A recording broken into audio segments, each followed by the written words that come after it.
coba panggil ya, biar saya tahu wajah-wajah ganteng dan cantik Anda ya.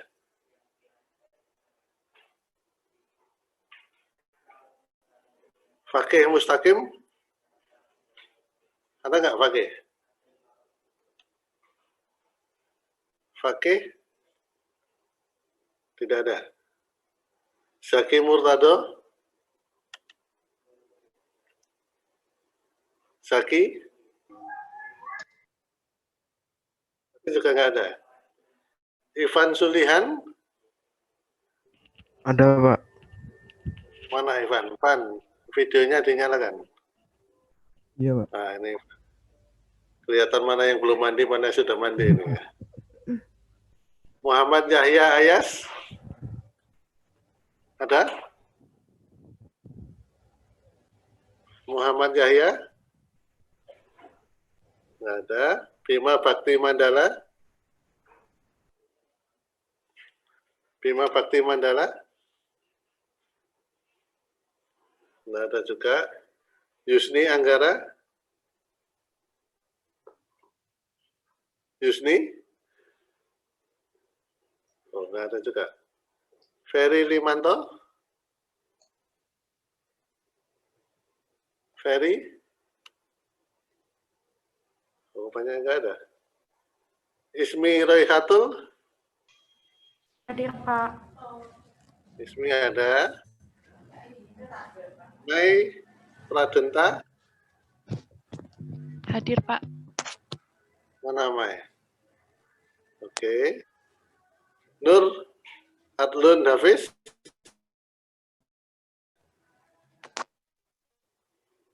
Nur Hafiz? Nggak ada. Oke. Siangni Putri Mentari? Siangni? Nggak ada juga. Made Widyana Saya, Pak. Andika? Ini, Pak. Mana Made? Udah nyala kameranya, Pak. Oke.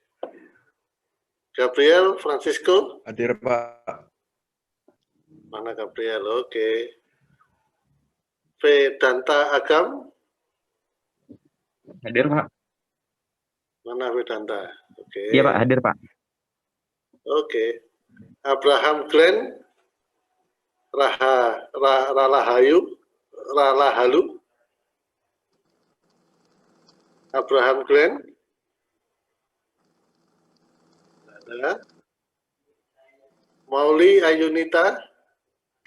Hadir, Pak. Mauli di mana? Nama, Pak? Di rumah, Pak. Nama rumahnya di mana? Di Malang, Pak. Bukan di Medan ya? Bukan, Pak. Ahmad Musyrik Amrullah? Ahmad Musyrik? Ada. Atira Nur Hanifah? Saya, Pak. Atira ada. Andi Kurniawan? Andi ada ya. Muhammad Arif Samudya? Rip? Ya, Pak. Hadir. Mana videonya Rip? Nyala, Pak. Sudah, Pak. Loh, kok nggak ada? Kok nggak video? Oke. Oh iya ada itu, Muhammad Arif. Ya, Pak. Kalau nggak ada tak jewer. Gama Akbar Sabana? Iya, Pak. Hadir, Pak. Gama hadir. Ya. Aulia Rayimas? Aulia Rayimas? Nggak ada. Novia Rizko, Nurul Habibah? Hadir, Pak. Novia Rizko. Mana Novia? Kok karena Bentar, Pak. Sudah, Pak. Oke, sudah. Sinta Devi? Listiana? Hadir, Pak. Hadir. Oke. Salsabila, Ramadanti Abadi. Salsabila? Nggak ada.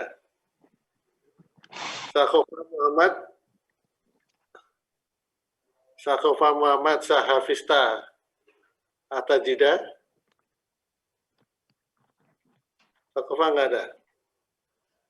Kevin Fausta. Hadir, Pak. Kevin hadir. Nadia Sari Nastiti. Hadir, Pak. Mana Nadia? Bentar, Pak.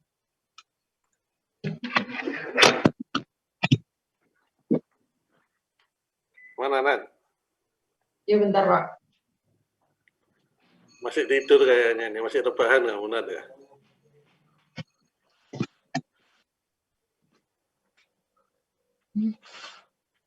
Hadir, Pak. Nadia Sari Nastiti. Muhammad Jovan. Muhammad Jovan. Nggak ada. Raka Putra Triwangga. Hadir, Pak. Oke. Atorik Adiansa Ramadhani. Atorik.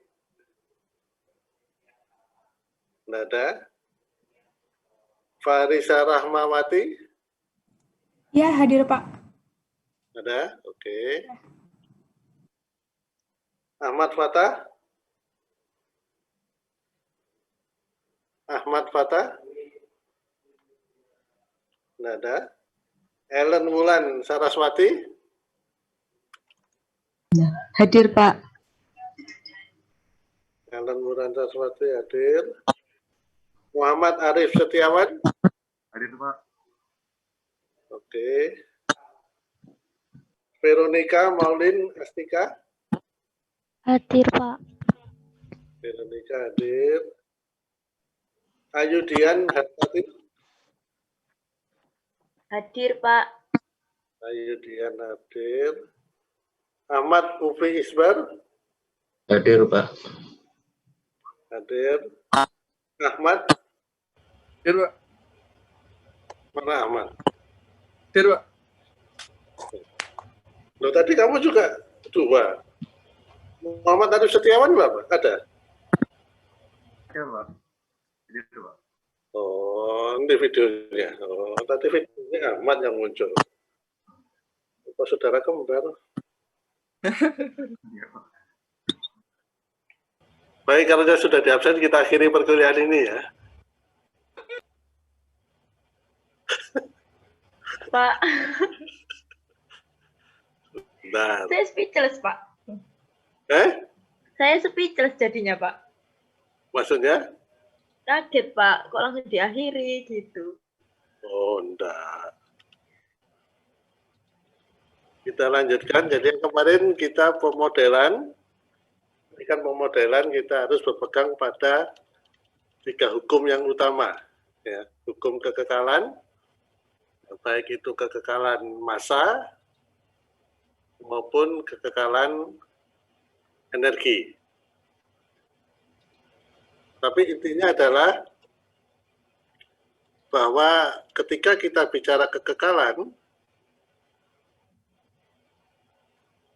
bentar.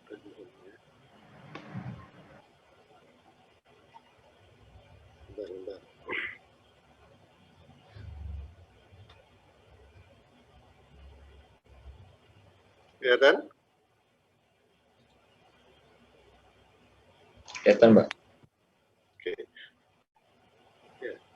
Jadi intinya ketika kita bicara tentang kekekalan, apapun itu, apakah atau kesetimbangannya, entah itu kesetimbangan massa, kesetimbangan energi, bahwa yang perlu kita ingat, jumlah dari kuantiti yang ada dalam satu sistem, itu sama dengan jumlah kuantiti yang masuk, dikurangi dengan jumlah kuantiti yang keluar, plus jumlah kuantiti yang dibangkitkan, dikurangi dengan jumlah kuantiti yang hilang. atau yang digunakan oleh sistem. Ya, intinya seperti itu. Nah, jadi kalau Anda sudah bisa melakukan identifikasi terhadap semua kuantitas yang ada dalam satu sistem, jadi contohnya kemarin adalah di steel tank heater, ya, maka Anda akan bisa menurunkan model matematis dari suatu proses. Nah, itu adalah bagaimana kita menyusun suatu model matematis berdasarkan hukum-hukum fisika ataupun hukum-hukum kimia. Itu kita kenal dengan istilah first principle model. Biasanya itu kita gunakan pada saat kita mendesain dari awal. Ya, sistem itu belum ada. Nah, makanya kita bisa menyusun itu dengan menggunakan hukum-hukum fisika. Nah, ada kalanya kita menurunkan model, tetapi sistem itu sudah ada. Nah, ketika sistem itu sudah ada, maka kita menurunkan model dengan apa yang kita kenal dengan sistem identifikasi atau identification system. Nah, sistem identifikasi itu adalah bagaimana kita mengamati perubahan output sebagai fungsi dari perubahan input. Jadi ada hubungan antara input dan output. Nah, berikut ini atau pada sore hari ini kita akan membahas model yang lain yang kita kenal dengan input-output model. Jadi yang biasa kita gunakan juga dengan pada saat kita menurunkan fungsi transfer. Jadi dasarnya adalah bisa Anda lihat di sini, ya, bahwa input-output model ini sangat diperlukan juga oleh control engineer. Ya. Bagaimana kita bisa mencari hubungan antara suatu output sebagai fungsi dari kumpulan input tadi. Tentunya di sini ada suatu disturbance. Ingat bahwa dalam sistem kontrol kita tidak menghilangkan disturbance. Disturbance ini selalu ada. Ya. Itu sudah hukum alam ya, sunatullah. Ya. Tetapi bagaimana disturbance ini tidak mempengaruhi dari proses yang kita tinjau. Nah, model input-output adalah bagaimana kita menyatakan hubungan antara input dan output pada suatu proses. Jadi model yang baik dan akan berguna ini akan sangat bermanfaat bagi seorang control system engineer. Nah, ini beberapa yang harus kita jadikan pegangan. Jadi bentuk umum dari input-output model ini adalah output sebagai fungsi dari input variabel. Nah, ini sangat jelas ya. Jadi outputnya ini adalah fungsi dari input variabel. Dimana kalau Anda lihat di sini, M1 ini adalah manipulated atau inputnya, manipulated variabel 1, manipulated variabel 2, manipulated variabel 3, sampai dengan manipulated variabel yang ke K. Kemudian D-nya ini adalah disturbance.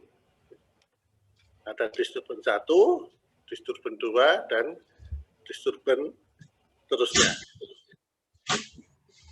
Kembali lagi pada kaidah yang pertama, kalau kita menggunakan feed forward, maka yang kita ukur adalah disturbance-nya ini. Kalau kita menggunakan feed forward. Tetapi kalau kita menggunakan feedback, maka yang kita ukur adalah output variabelnya atau kontrol variabelnya. Dua-duanya sama, dua-duanya adalah untuk memanipulasi variabel yang kita manipulated. Oke. Kemudian berikutnya bahwa model ini harus menyatakan hubungan antara input dan output variabel. Sehingga oleh karena itu dikenal dengan input-output model. model. Nah, ini contohnya sama. Kembali kita menggunakan contoh diagram dari stir tank heater. Jadi stir tank heater ini adalah suatu tangki, ya kan? Ini tangkinya yang masuk input, ada fluida yang masuk dengan flow Fi dan temperatur adalah Ti. Kemudian di sini dia memiliki atau diberi pemanas, ada steam. Nah, kemudian keluar di sini dengan flow F dan temperatur T. Ketinggian fluida dalam tangki ini dinyatakan dengan H. Nah, ini diaduk, ada stirnya. Fungsinya apa? Fungsinya supaya panasnya merata. Nah, kalau kemarin ini kita susun dari persamaan kesetimbangan massa dan energi, nah sekarang kita coba untuk menyusun hubungan antara input outputnya. Anda lihat di sini bahwa persamaannya adalah H atau A dikalikan dengan A. Jadi ini A, apa itu A? A-nya A, apa? Laju aliran. A. A ini menyatakan apa? Luas penampang, Pak. Luas penampang. Oke. Kemudian H, Laju aliran, Pak. Ketinggian, Pak. ketinggian. T, Suhunya, Pak. temperatur. T besar temperatur, T kecil waktu, Pak. Oke, T besar temperatur. Jadi ini adalah hukum lebih pada hukum kekekalan energi, ya kan? H kali A ini adalah menjadi apa? Volume. Volume. Volume per T, berarti perubahan volume terhadap waktu. terhadap waktu. Laju aliran, Pak. Volume terhadap waktu berarti laju aliran masuk di dalam V-nya ini, ya kan? Jadi dengan mengasumsikan bahwa VI sama dengan atau FI sama dengan F, berarti laju aliran yang masuk sama dengan laju aliran yang keluar, maka bisa kita tulis persamaan itu menjadi V dt per dt sama dengan FI minus T, atau FI TI minus T, di mana TI ini adalah temperatur input dibagi dengan atau dikurangi dengan T temperatur output. Qi ini adalah panas yang diberikan oleh heater ini. Nah, kemudian Rho ini adalah massa jenis. Cp itu adalah specific heat. Ya kan? Nah, ketika Anda belajar perpindahan panas, maka kita mendapatkan bahwa jumlah panas yang diberikan oleh steam hasilnya adalah ini. Qi sama dengan U AT luas penampang dikalikan dengan T sekelilingnya atau T steam dikurangi dengan T yang keluar. Nah, sehingga kalau kita susun lagi antara persamaan 1 dan persamaan 2, maka kita memperoleh hubungan seperti ini. Bahwa S plus A TS sama dengan 1/lambda TS plus K kalikan TST atau TS sama dengan ini. Jadi TS sama dengan 1/lambda per S plus A plus K per S plus A kalikan T ST. Ya. Apanya? Luar lah, kok gak ngomong dari tadi? Lah, saya mau ulangi dari awal dong ini. Bentar.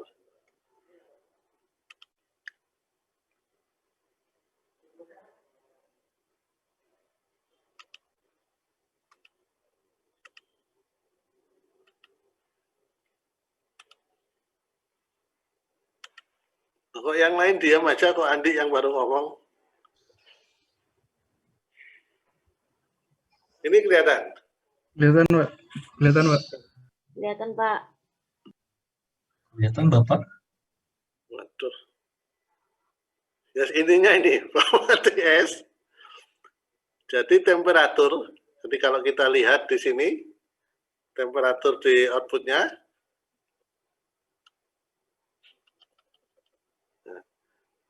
temperatur dari fluida yang keluar, ini sebagai fungsi dari input-inputnya. Anda lihat TI, ini adalah temperatur dari fluida yang masuk ke dalam sistem, dan TS adalah temperatur dari steam yang diberikan kepada sistem. Ya kan? Dua-duanya adalah input. Ya. Jadi TI, temperatur flow yang masuk, ini adalah input. Nah, kemudian di sini T-steam ini juga input. Nah, jadi Anda lihat di sini ada dua variabel input. Satunya ini adalah TI dan satunya adalah TST. Pertanyaannya adalah mana yang menjadi input? Maksudnya input di sini adalah manipulated variable yang bisa Anda jadikan manipulated variable, dan mana yang merupakan gangguannya.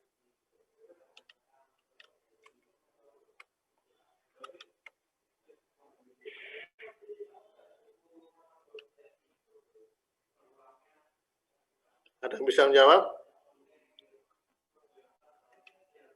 Mana yang menjadi gangguannya dan mana yang menjadi input variabelnya?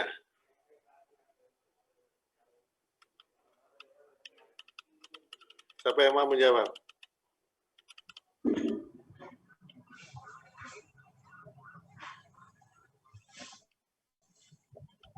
Siapa?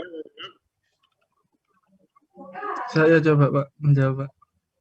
Oke, mana? Silakan. Yang input itu yang TI, Pak. Input Kemudian yang TI. yang TI. Iya. Kemudian, Yang disturbance yang TST. kenapa kok demikian?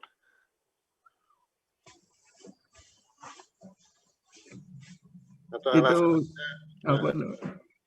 gimana, Man?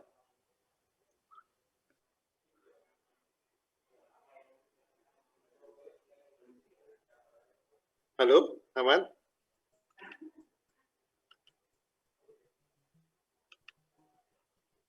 Ahmad?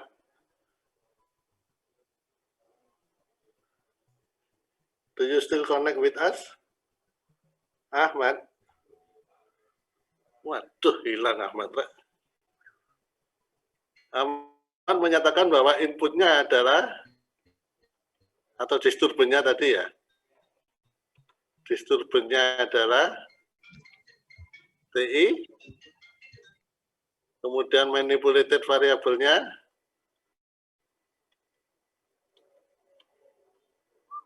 ini adalah T-steam. Yang lain? Atau pendapat lain? Aman, mana Aman? Hilang beneran Aman. Mohon maaf, Pak, tadi sinyalnya terganggu, Pak. Kena disturbance. Us. Masuk, Pak. Oke. Kenapa T ini Anda jadikan sebagai disturban? Kenapa, Man? Itu apa namanya? Asumsi saya, Pak. Penjelasannya mohon Bapak jelaskan gitu. Loh, enggak. Maksudnya kan Anda menjawab kan ada alasannya. Kenapa manipulated variable-nya adalah temperatur steam, kemudian disturbannya adalah temperatur fluida yang masuk. Ya, Anda harus ada alasannya dong. Anda sekarang kan sudah tahap sarjana ya. Harus ada alasannya kenapa Anda pilih variabel ini. Gimana, Man? Aman.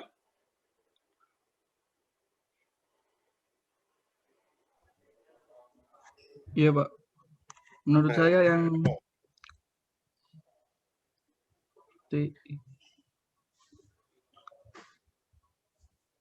Aduh. Seolah-olah ini kita ujian TA gitu. Jadi ada penguji, Anda harus menjawab. Iya. Nanti Anda ujian kan seperti itu ya. Harus ada alasannya. Kenapa TI itu sebagai disturbannya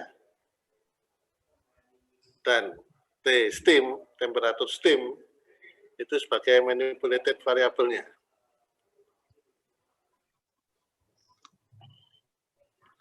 Bagaimana Mas Aman? Iya, Pak. Jadi apa yang memanaskan pertama itu kan yang dari steam gitu, Pak. Nah, kalau yang CI itu adalah fluida yang mengontrol ketika suhunya terlampau lebih panas atau kurang panas gitu. Menurut saya seperti itu. Kalau salah mohon dibenarkan, Pak. Oke. Baik, itu pendapatnya Ahmad. Ada yang lain?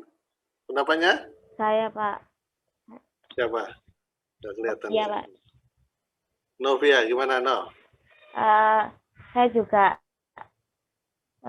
sependapat untuk inputnya itu TI, manipulasinya itu TST. Karena? Itu karena nanti TST-nya, steamnya itu temperaturnya yang mempengaruhi dari temperatur input. Begitu, Pak. Jadi yang temperatur steamnya yang dimanipulasi untuk mempengaruhi temperatur input dari tanknya itu. Gitu, Pak. Steamnya digunakan untuk mempengaruhi temperatur input. Ya kan ada input fluida, Pak. Itu kan mempunyai temperatur sebesar TI. Nah, itu terus dipanaskan dengan steam. Itu yang mempunyai temperatur TST. Jadi yang manipulasi itu yang TST-nya, Pak, karena mempengaruhi temperatur inputnya. Kalau sepemahaman saya seperti itu, Pak. Oke, ada yang lain? Bentar ya. Pak, saya mau coba, Pak. Yo, silakan. Coba Made. Iya, Pak. Kalau salah, mohon maaf, Pak.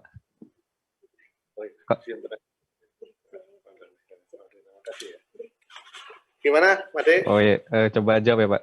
Kalau buat input sama disturbannya, saya sama, Pak. Yang inputnya TI, terus kebalik ya? Oh, nggak benar, Pak. Yang inputnya TI, terus yang manipulated-nya itu yang steam, Pak. Soalnya kan sepemahaman saya, manipulated variable itu variabel yang nilainya selalu diganti-ganti, Pak. Terus juga berhubungan sama final control element. Jadi kalau dari diagramnya ini kan yang saya lihat sebelum keluar itu variabel sebelum keluar itu temperatur steam-nya, Pak. Jadi saya nangkapnya temperatur steam-nya yang jadi manipulated variable. Jadi output-nya itu dipengaruhi sama TST-nya ini, Pak. Sedangkan TI-nya jadi disturban kan karena TI-nya sendiri ini senangkap saya nilainya bukan nilai yang diatur-atur, sama TI ini yang mempengaruhi TST-nya, Pak. Jadi kayak mengganggu gitu, Pak. Iya. Jadi jawabannya ya benar yang dikatakan oleh Made. Made tadi ya? Iya, Pak. Jadi T, temperatur output di sini, ini adalah fungsi dari inputnya, TI dan TST. T TST ini adalah sesuatu yang dimanipulasi. Ya. Tadi dikatakan oleh Made bahwa sesuatu yang dimanipulasi itu yang diubah-ubah nilainya supaya T, kontrol variabel ini, ya, kontrol variabelnya adalah T ini, CV-nya, atau PV, proses variabel, supaya T-nya sesuai dengan set point. Nah, maka ini menjadi manipulated variable. Ya. TI-nya ini adalah gangguan. Kenapa gangguan? Ya karena temperatur yang masuk di sini itu dibiarkan loss down, ya kan? Karena dia loss down, maka nilainya temperaturnya bisa naik, bisa turun. Nah, kembali lagi bahwa sistem kontrol yang baik, meskipun temperaturnya ini naik turun, maka T-nya di sini ini harus tetap sama dengan set point. Begitu. Ya. Jadi nilai TI di sini memang tidak kita apa-apakan, biarkan aja dia gelundung aja. Tetapi sistem kontrol yang baik, berapapun nilai TI di sini, maka T-nya ini dia harus tetap sesuai dengan nilai set point. Sehingga biasanya di sini, kalau kita pakai feedback, sekali lagi feedback itu yang diukur adalah variabel yang kita kontrol. Kita butuh TT. Apa itu TT? Temperatur transmitter. Temperatur transmitter. Kemudian misalkan ini kita pakai garis lurus saja. Ini kita butuh TC. Apa TC? Temperatur controller. Temperatur controller. Kemudian dia mengatur di sini. Ya. Ini adalah konsep kalau kita menggunakan feedback control system. Yang kita ukur adalah temperatur output-nya.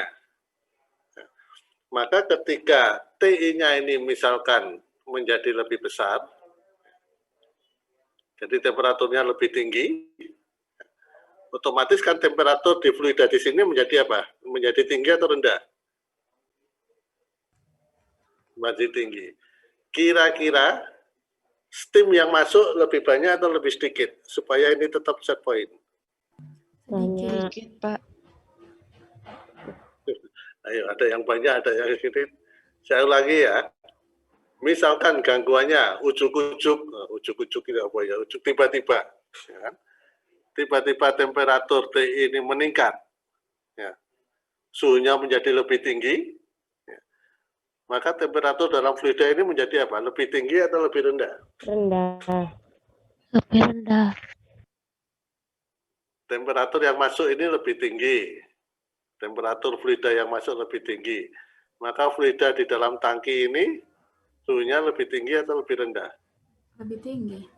Lebih tinggi. Lebih tinggi. Supaya ini tetap dalam set point, maka yang dilakukan dengan steam, ini kita menambah flow atau mengurangi flow-nya? Mengurangi flow-nya, ya kan? Jadi kalau kita gambarkan misalkan ya, ini waktu, ini T, ya, temperatur dari fluida yang output. Ya. Ketika dia sudah mencapai set point misalkan, nah, ini set point. Ini set point, ya kan? Oke. Nah, tiba-tiba temperatur dari fluida ini taruhlah pada detik yang ke 100, temperatur fluida ini naik, ya. Gangguannya ini temperaturnya naik, flow yang masuk. Nah, maka grafik dari ini, grafik dari temperatur T ini bentuknya gimana kira-kira? Naik atau turun? Naik, Pak. Naik kan ya. Jadi kalau gangguannya temperaturnya naik, maka temperatur dari fluida T itu akan naik. Nah, tetapi ketika dia itu naik, si TT ini, temperatur transmitter ini mendeteksi kalau ada lonjakan suhu di atas set point-nya, maka dia menyuruh dari temperatur controller untuk menutup valve dari steam ini, supaya aliran steamnya mengecil, supaya energinya tidak tambah besar. Nah, karena energinya ditutup, maka panas yang diberikan oleh steam ini juga berkurang, sehingga akhirnya dia turun lagi menuju ke set point-nya. Nah, inilah gangguannya. Jadi ini adalah gambar bagaimana controller melakukan disturbance rejection. Demikian juga sebaliknya, misalkan temperatur dari fluida yang masuk ini turun, maka kan dia menjadi lebih dingin. Ini turun lagi. Ketika turun, maka controller memerintah pada steam, bukaan kontrol valve-mu, sehingga laju aliran steamnya menjadi lebih banyak. Ini kembali lagi ke set point. Nah, inilah yang dimaksud dengan disturbance rejection. Jadi apapun gangguannya di sini bisa diantisipasi. Sistem kontrol terganggu sebentar, tapi kemudian dia menuju ke set point-nya. Ini yang dimaksud dengan disturbance rejection, ya kan? Yang biasa kita sebut itu. Nah, sedangkan yang tugas berikutnya adalah tracking set point, sama misalkan ini waktu, ini T. Nah, jadi mula-mula kita set misalkan di sini temperaturnya 70 derajat. Semuanya konstan, maka dia bisa sampai 70 derajat. Oh, ternyata habis itu kurang, ternyata 70 derajat itu kurang panas. Maka set point-nya harus kita tinggikan menjadi 90 derajat misalkan. Nah, set point yang baru di sini.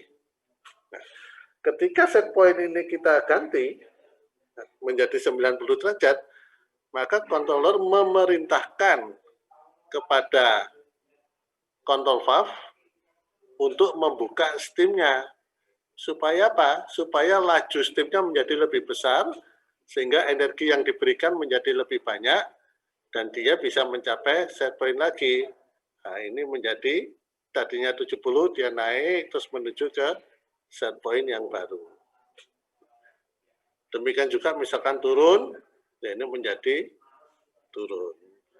Nah, inilah yang kita kenal dengan nama tracking. Tracking apa?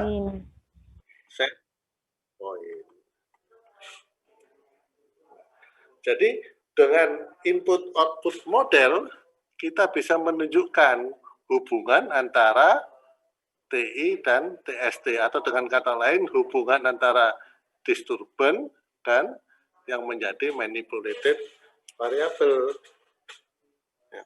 Sehingga nanti kalau Anda tugas akhir, dan itu Anda nyatakan dalam transformasi Laplace, maka Anda harus bisa menunjukkan mana yang menjadi gangguannya, dan mana yang menjadi manipulated variable yang akan Anda manipulasi besarnya. Oke? Sampai sini jelas? Ada yang tanyakan?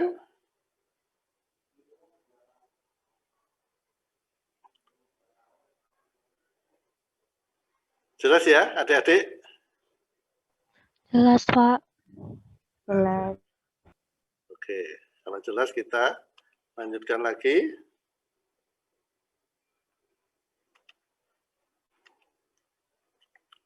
Ya, jadi itu. Ya. Jadi kan beda kalau yang kemarin itu kita menurunkan model, artinya kemarin itu pertemuan yang lalu yang asinkron, ya. Tetapi modelnya kita turunkan dari hubungan hukum kekekalan, entah itu kekekalan massa maupun kekekalan energi. Nah, ini kita turunkan sebagai hubungan antara input dan output. Ya. Jadi benang merahnya mana yang menjadi variabel manipulated variable, mana menjadi gangguan harus muncul ya. Jangan sampai Anda membuat model atau fungsi transfer, tetapi tidak muncul hubungan antara input dan outputnya. Oke, Kita lanjutkan. Nah, di samping itu kita juga mengenal apa yang diketahui sebagai linearization. Ada yang tahu apa itu linearization? Linearisasi. Maaf.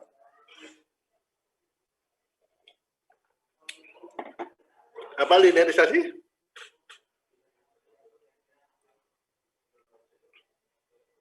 Ada yang tahu?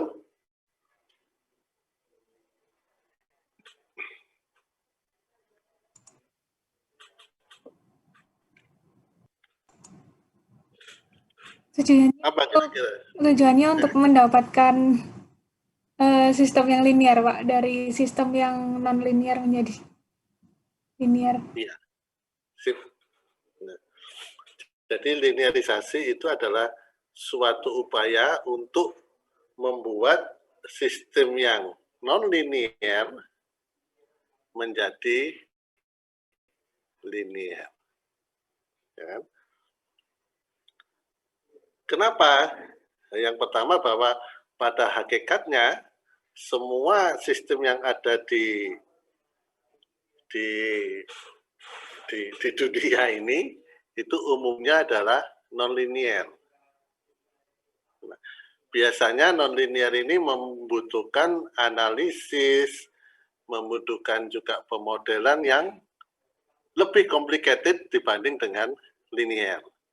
Nah, maka salah satu cara untuk memudahkan pemodelannya, salah satu cara untuk mempermudah analisisnya, kita mengubah sistem yang linear ini, sistem yang non-linear menjadi sistem linear. Nah itu yang menjadi alasan kenapa kita butuh melakukan linearisasi. Nah, tetapi salah satu kelemahan dari linearisasi itu bahwa sistem linear itu artinya kalau dari sistem non-linear dirubah menjadi linear, dia memiliki daerah operasi, ya, ring operasi yang sempit atau daerah operasi yang kecil. Ya, dia hanya berlaku. Ya. Jadi gambarnya ataupun gambarannya misalkan saya memiliki kurva. Jadi kurva ini kan berbentuk lingkaran. Nah, misalkan ini R, aduh, Pak hilang.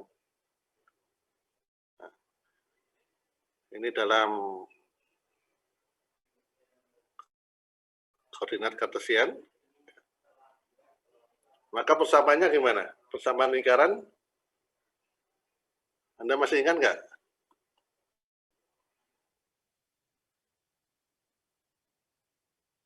X segmen A kuadrat plus kuadrat berkuadrat. Atau kalau A dan B-nya itu di pusat, maka ini sudah dapatkan Y kuadrat per X kuadrat sama dengan R kuadrat. Ini adalah persamaan lingkarannya. Kalau kita memandang keseluruhannya ini. Ya. Tetapi kalau misalkan kita hanya mencari daerah yang kecil di sini, yang sangat kecil, di mana itu bisa kita dekati sebagai garis singgungnya, maka daerah yang kecil ini bisa kita anggap sebagai persamaan garis lurus saja, C. Sehingga persamaan yang linear, non-linear ini bisa kita rubah atau bisa kita dekati persamaan ini, tetapi hanya pada daerah operasi yang kecil.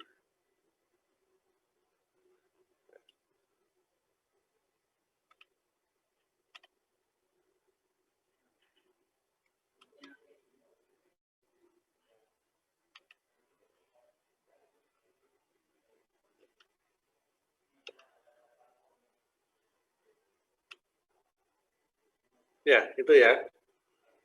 Jadi salah satu kelemahan dari linear itu dia memiliki daerah operasi yang kecil.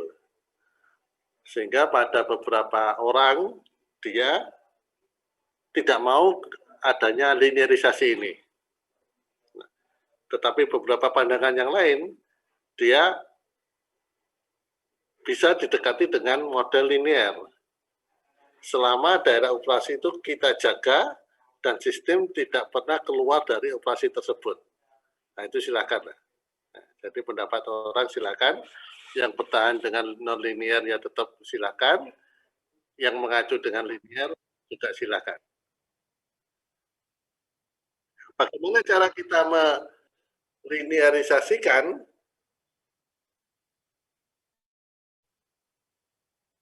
Jadi kalau kita linearisasikan dari suatu sistem,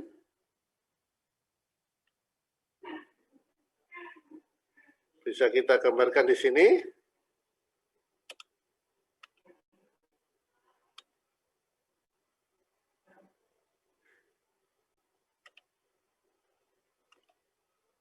Kelihatan? Kelihatan, Pak. Anda lihat di sini bahwa cara kita melinearkan dari fungsi non-linear, kita menggunakan ekspansi deret Taylor. Di mana ekspansi deret Taylor ini dinyatakan sebagai fx sama dengan fx0. Jadi fx0 ini adalah daerah operasinya.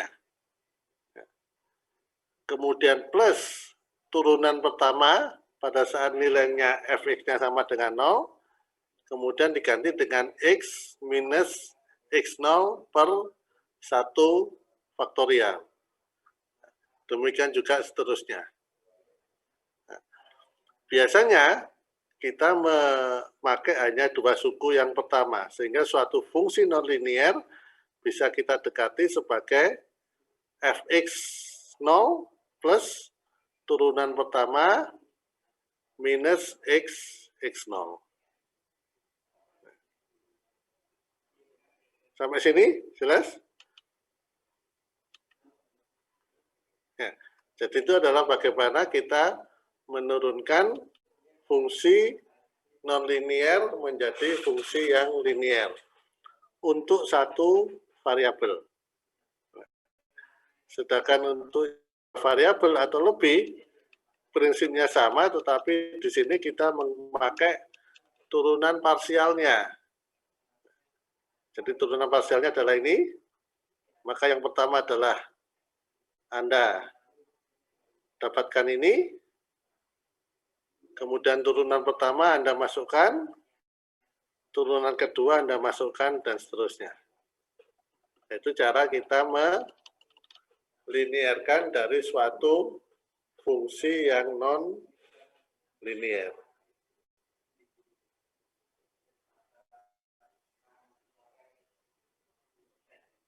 Bisa punya bayangan nggak?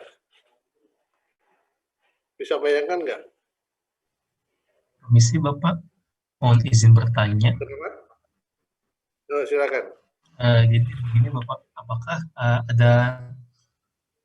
adakah hubungan antara linearitas dengan PID ada ketersambungan? Oh, ada. Nah, jadi begini, fungsi nonlinear sama linear itu nanti ketika Anda menurunkan suatu fungsi dan ternyata fungsinya itu nonlinear dan Anda menggunakan, terus Anda bawa ke sistem yang linear. Kenapa? Nah, karena PID itu hanya berlaku untuk sistem yang linear. PID tidak bisa kita gunakan untuk sistem yang non-linear. Jadi itu kenapa saya memberikan pengantar bagaimana mengubah dari suatu sistem yang non-linear menjadi sistem yang linear. Oke, gitu ya. Baik, Bapak. Tarik. Terima kasih atas jawabannya, Bapak. Oke. Kembali kasih, Mas Torik. Selanjutnya ada lagi?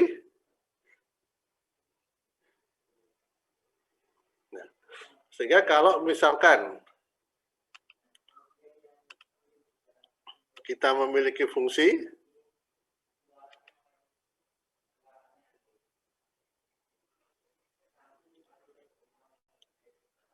misalkan kita memiliki Y sama dengan X pangkat 3. Anda disuruh meliniarkan di titik X sama dengan 5 misalkan. Berapa hasilnya?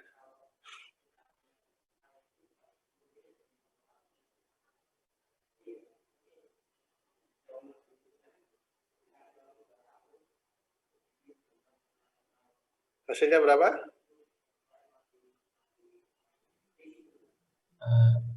125 betul loh Pak. Y sama dengan 125. Terus?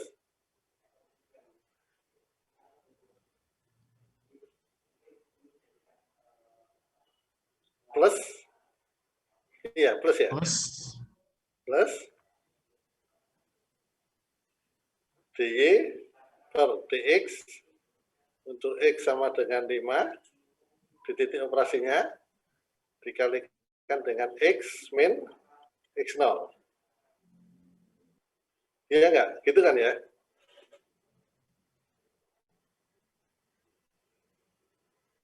Nah, sekarang kita cari dy per dx. Hasilnya berapa? 3x kuadrat. 3x kuadrat. Kalau kita masukkan X sama dengan 5, hasilnya 75. 75.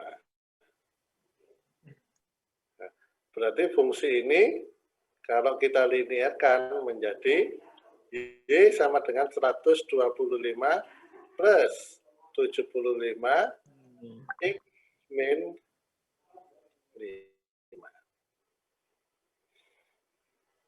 Ya. Sampai sini ada yang ditanyakan?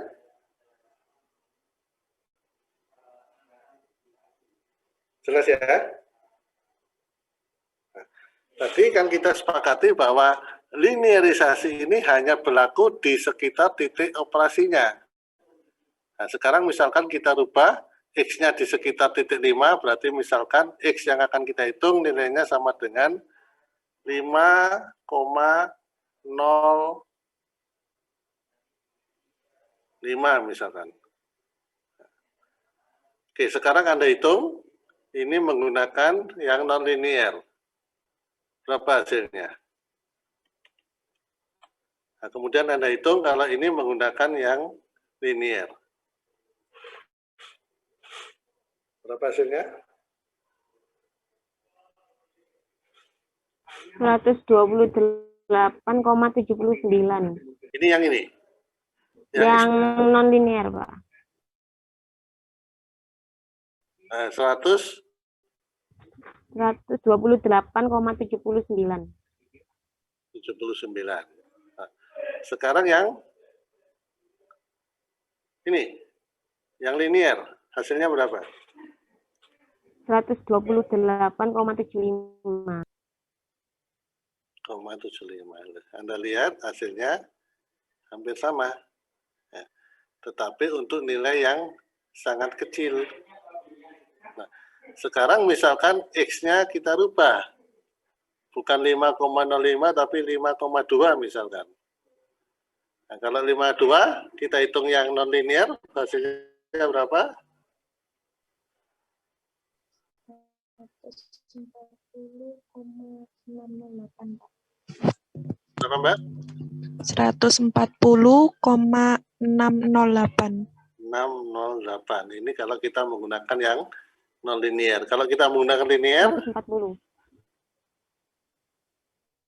140 persis. Jadi kalau yang tadi bedanya hanya koma 6. Nah, nanti itu terus berkembang, ya, semakin besar atau semakin jauh dia dari titik operasinya adalah 5 ini. Ya. Semakin jauh nilai yang kita masukkan dari operasinya, maka nilainya akan semakin berbeda. Jadi itu tadi yang saya maksudkan bahwa linearisasi benar bisa kita gunakan untuk mempermudah pemodelan, mempermudah analisis, tetapi biasanya linearisasi itu hanya berlaku untuk daerah yang kecil di sekitar nilai operasinya. Kira-kira maksudnya seperti itu. Oke, sampai sini ada yang tanyakan? Saya ingin bertanya. Silakan, Nabi. Jadi kan bisa bekerja dengan baik kalau di sekitar titik operasinya ya Pak. Nah itu saya ingin menanyakan bagaimana cara kita mengetahui titik operasinya, gitu. Menentukan kayak tadi X sama dengan 5 gitu Pak. Oh, kalau itu ya kita ke sistemnya. Jadi kalau misalkan yang tadi contoh yang stir tank tadi, ya, kalau temperaturnya atau set point-nya itu adalah 50 derajat, ya, maka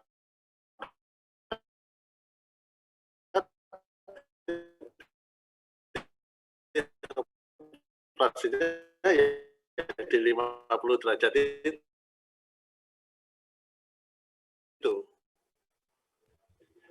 Nah, berarti titik operasinya ya di 300 derajat Celcius itu. Sehingga kalau Anda akan melakukan linearisasi terhadap heat exchanger, nah maka titik operasinya ya di 300 derajat Celcius itu.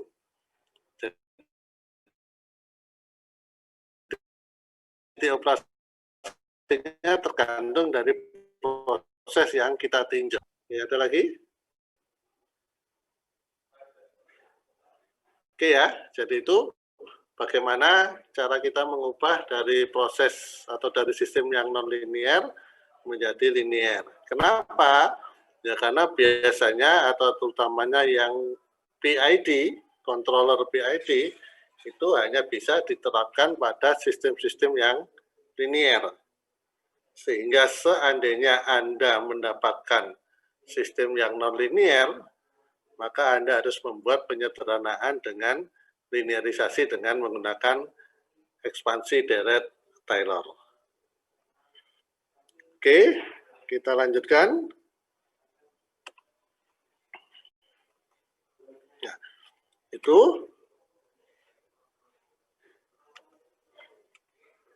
Nah, berikutnya, dengan sistem linear ini biasanya kita mengenal adanya sistem orde 1. Sistem orde 1 ini dinyatakan sebagai A atau A dy per dt plus A1y sama dengan B ft. Ft ini adalah inputnya. Ingat bahwa sistem orde ini sesungguhnya adalah apa ini? Ini kan sesungguhnya adalah persamaan diferensial biasa atau ODE, Ordinary Differential Equation. Nah, ingat bahwa orde dari suatu persamaan diferensial dinyatakan dari turunan tertingginya dari variabel yang tak bebasnya, independen variabelnya. Nah, jadi yang harus kita ingat bahwa kalau dia merupakan sistem orde 1, maka dia hanya melibatkan turunan pertama. Atau kalau kita susun lagi, dia menjadi A per A1 dy per dt plus Y sama dengan B per A1 ft atau ut. Ya. Di mana A per A1 ini kita nyatakan sebagai tau. Tau ini adalah time constant. Atau kalau ini dinyatakan sebagai gain prosesnya. Atau kalau kita tulis lagi, maka ini sama dengan tau dy per dt plus Y sama dengan K kita kalikan dengan FT atau UT. Kalau kita laplaskan gimana hasilnya?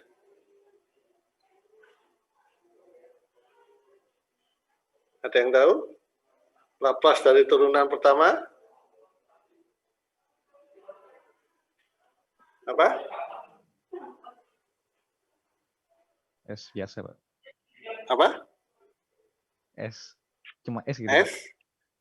Cuma S, terus YS, ya kan? Dalam kurung S. Iya, Pak.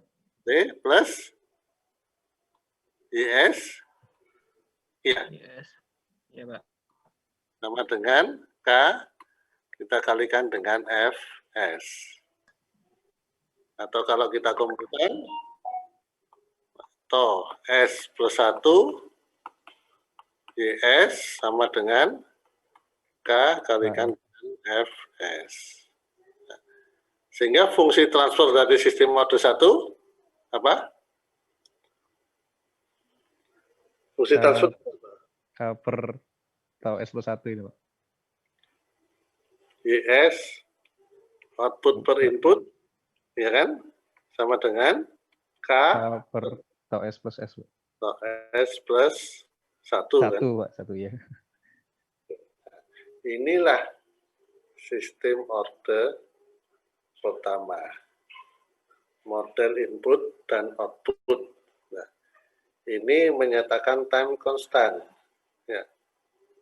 Ini nanti yang akan mengkarakteristikkan sistem itu cepat atau lambat tergantung dari time constantnya. Semakin besar time constantnya, sistemnya semakin cepat atau lambat?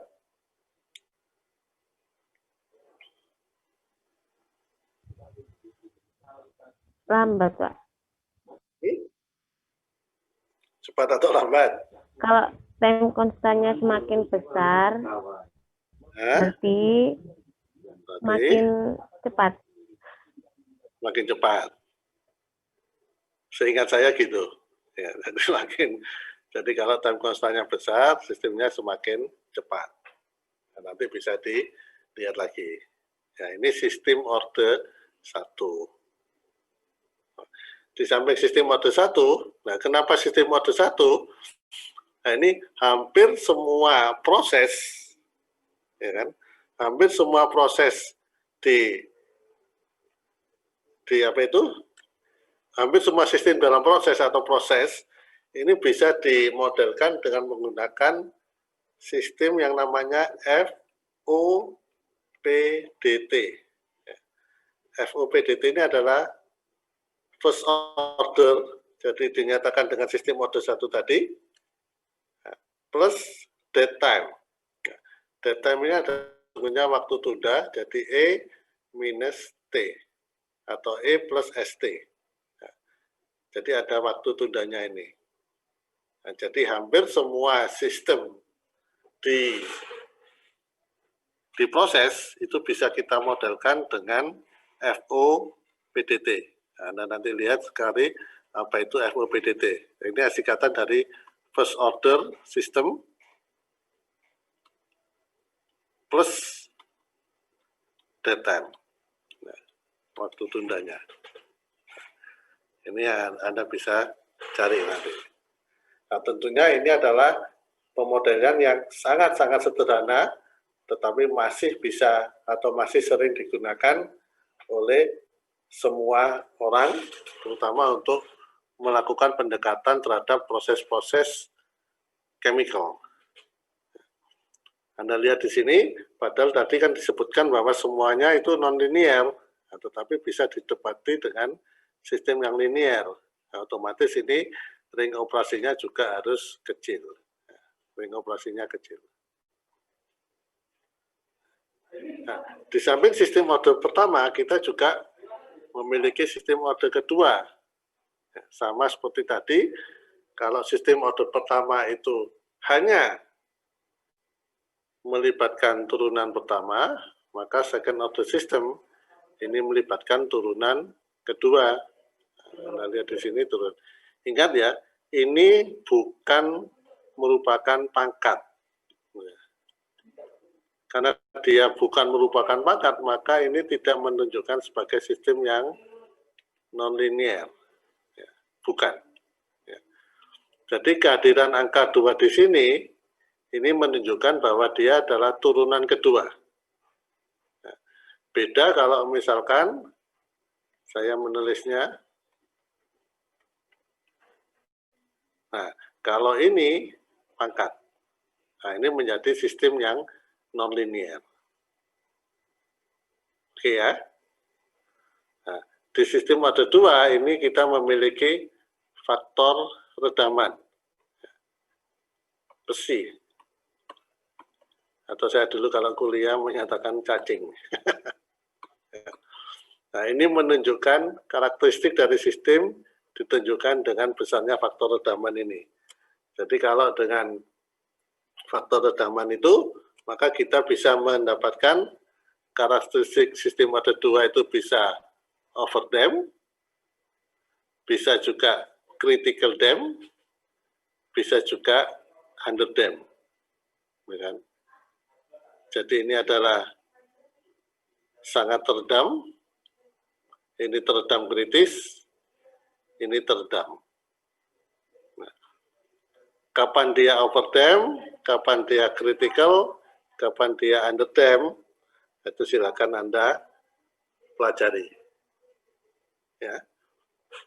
Kemudian ini matrix transfer untuk sistem yang MIMO.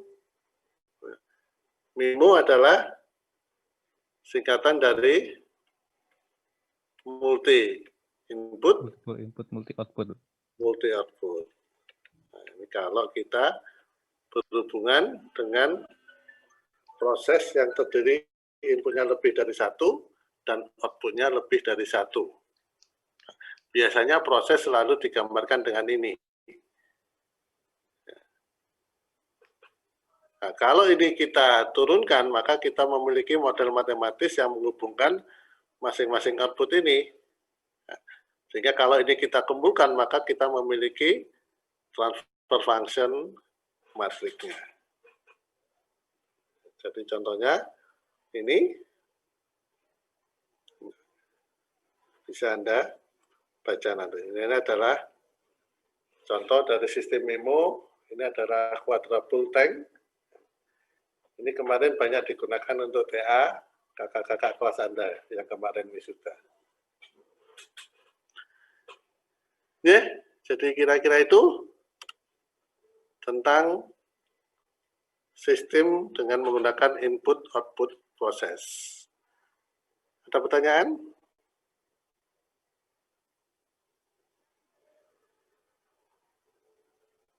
Jelas?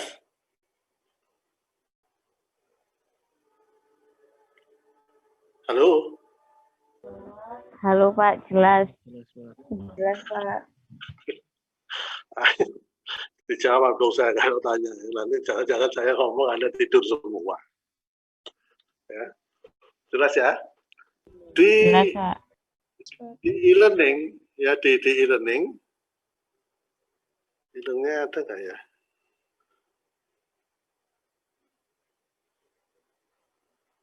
Di e-learning itu saya ngupload juga tentang buku, e-book. E-book yang kita jadikan yang kita jadikan referensi. Ini ya, ini chemical process control. Nah, itu bisa Anda pelajari nanti ya. Barangkali ada tugas-tugas yang ada di situ ya. Iya, Jadi Pak. bisa Anda download, kemudian Anda pelajari tentang proses kontrol ini. Saya menggunakan Stephanopoulos. Nah, saya punya bukunya, ini edisi e-learningnya, jadi saya share. Tidak apa-apa, saya punya bukunya ini. Ya. Nah, tadi kita sudah membahas tentang input-output model.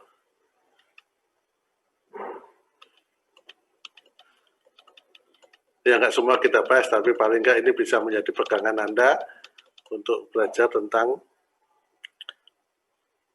proses kontrol.